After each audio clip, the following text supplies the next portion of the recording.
Welcome to Shruti Akash YouTube channel. ಹಿಂದಿನ ವಿಡಿಯೋದಲ್ಲಿ ನಾನು ಹೇಳಿದ ಶ್ರೀ ದುರ್ಗಾದೇವಿಯ ಮಹಾತ್ಮೆಯು ನಿಮಗೆ ಇಷ್ಟವಾಗಿದೆ ಎಂದು ಭಾವಿಸುತ್ತಾ ಇವತ್ತಿನ ದಿನ ಅದರ ಮುಂದಿನ ಸಂಚಿಕೆಯನ್ನು ತಿಳಿದುಕೊಳ್ಳೋಣ. ಸಚ್ಚಿದಾನಂದ ಸ್ವರೂಪನಾದ ಭಗವಂತನೇ ಜಗದ್ರೂಪದಿಂದ ಇರುವವನೆಂಬುದು, ಸಮಸ್ತ ದೇವತೆಗಳ ಶಕ್ತಿಯಾಗಿರುವನೆಂಬುದು ದೇವಿ ಸೂಕ್ತದ ತಾತ್ಪರ್ಯವಾಗಿದೆ. ಸುರತ ಮತ್ತು ಸಮಾಧಿ ಇವರಿಬ್ಬರೂ ದೇವಿ ಸೂಕ್ತವನ್ನು ಜಪಿಸುತ್ತಾ ತಪಸ್ಸನ್ನು ಮಾಡಿದರೆಂದು ದೇವಿ ಮಹಾತ್ಮವು ತಿಳಿಸುತ್ತದೆ. ಮಾರ್ಕಂಡೇಯ ಮುನಿಯು ಕೌಷ್ಟಿಕಿಗೆ ದೇವಿ ಮಹಾತ್ಮವನ್ನು ವಿವರಿಸುತ್ತಾನೆ. ಇದು ಪುರಾಣದ ಒಂದು ಭಾಗವಾಗಿದ್ದರೂ ಮಂತ್ರಶಾಸ್ತ್ರವೆಂದು ತಂತ್ರಗಳಲ್ಲಿ ಪ್ರಸಿದ್ಧವಾಗಿದೆ. ಕಾತ್ಯಾಯಿನಿ ತಂತ್ರದ ಪ್ರಕಾರ ದೇವಿ ಮಹಾತ್ಮದ ಪ್ರತಿಯೊಂದು ಶ್ಲೋಕವೂ ಮಂತ್ರವಾಗಿದ್ದು ಅದನ್ನು ದೇವಿ ಪೂಜೆಯಲ್ಲಿ ಪ್ರಯೋಗಿಸಲ್ಪಡುತ್ತದೆ. ಮಂತ್ರಕ್ಕೂ ದೇವಿಗೂ ಯಾವ ಭೇದವೂ ಇಲ್ಲ. ಆದುದರಿಂದಲೇ ದೇವಿ ಮಹಾತ್ಮವನ್ನು ವಿಪದ್ಬಂಧನಕ್ಕೆ, ದೇವಿಯ ಅನುಗ್ರಹಕ್ಕೆ ಮತ್ತು ಸುಖಪ್ರಾಪ್ತಿಗೆ ಉಪಾಸಕರು ಮನೆ ಮನೆಯಲ್ಲಿಯೂ ಪಾರಾಯಣ ಮಾಡುತ್ತಾರೆ. ದೇವಿ ಮಹಾತ್ಮದಲ್ಲಿ 3 ಚರಿತ್ರೆಗಳಿವೆ. ಒಂದೊಂದು ಚರಿತ್ರವು ದೇವಿಯ ಅಸಾಧಾರಣ ರೂಪದ ಮಹಾತ್ಮವನ್ನು ಪ್ರಕಾಶಪಡಿಸುತ್ತದೆ. ಪ್ರಥಮ ಚರಿತ್ರೆ. ಇದರಲ್ಲಿ 2 ರಾಜರ ಕಥೆ ಒಳಗೊಂಡಿದೆ. ತನ್ನ ರಾಜ್ಯವನ್ನು ಕಳೆದುಕೊಂಡು ಸುರತ ಎಂಬ ರಾಜನು ಐಶ್ವರ್ಯವನ್ನೆಲ್ಲ ಕಳೆದುಕೊಂಡ. ಸಮಾಧಿ ಎಂಬ ವೈಶ್ಯನು ಸುಮೇಧನೆಂಬ ಋಷಿಯ ಆಶ್ರಮಕ್ಕೆ ಬರುತ್ತಾರೆ.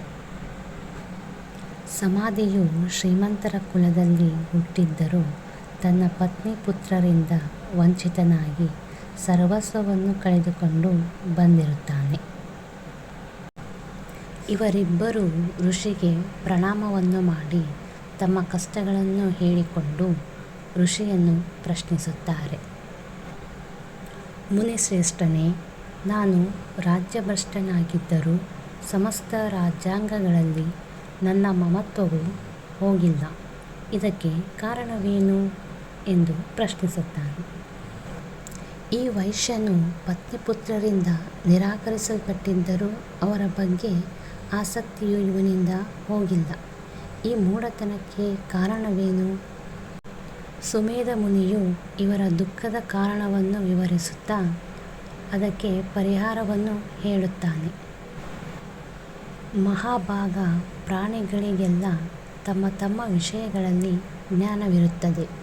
ಅಂಥ ವಿಷಯಗಳು ನಾನಾ ಬಗೆಯಾಗಿ ಗೋಚರವಾಗುತ್ತವೆ.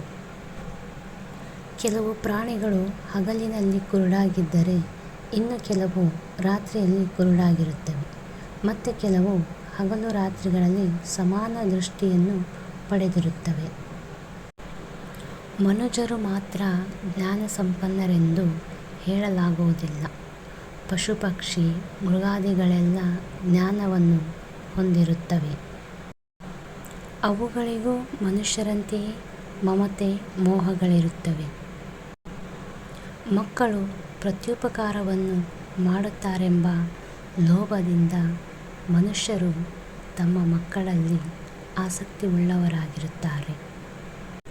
ಸಂಸಾರಕ್ಕೆ ಕಾರಣವಾದ ಮಹಾಮಾಯೆಯ ಪ್ರಭಾವದಿಂದ ಮನುಷ್ಯರು ಮಮತೆಯೆಂಬ ಸುಳಿಯಿಂದ ಕೂಡಿದ ಮೋಹವೆಂಬ ಹೊಂಡದಲ್ಲಿ ಬಿದ್ದಿರುತ್ತಾರೆ.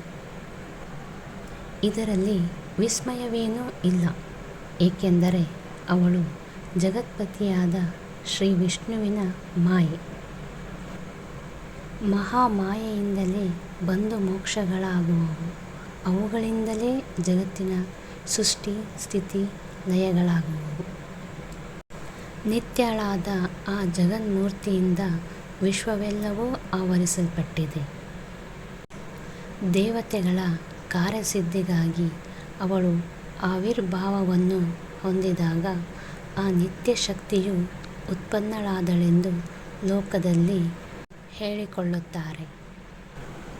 ಭಗವಂತನಾದ ಕಲ್ಪಾಂತರದಲ್ಲಿ ಜಗತ್ತೆಲ್ಲ ಜಲಮಯವಾಗಿರಲು ಶ್ರೀಮನ್ ನಾರಾಯಣನು ಆದಿಶೇಷವೆಂಬ ಶಯನದ ಮೇಲೆ ಯೋಗ ನಿದ್ರೆಯನ್ನು ಹೊಂದಿದನು.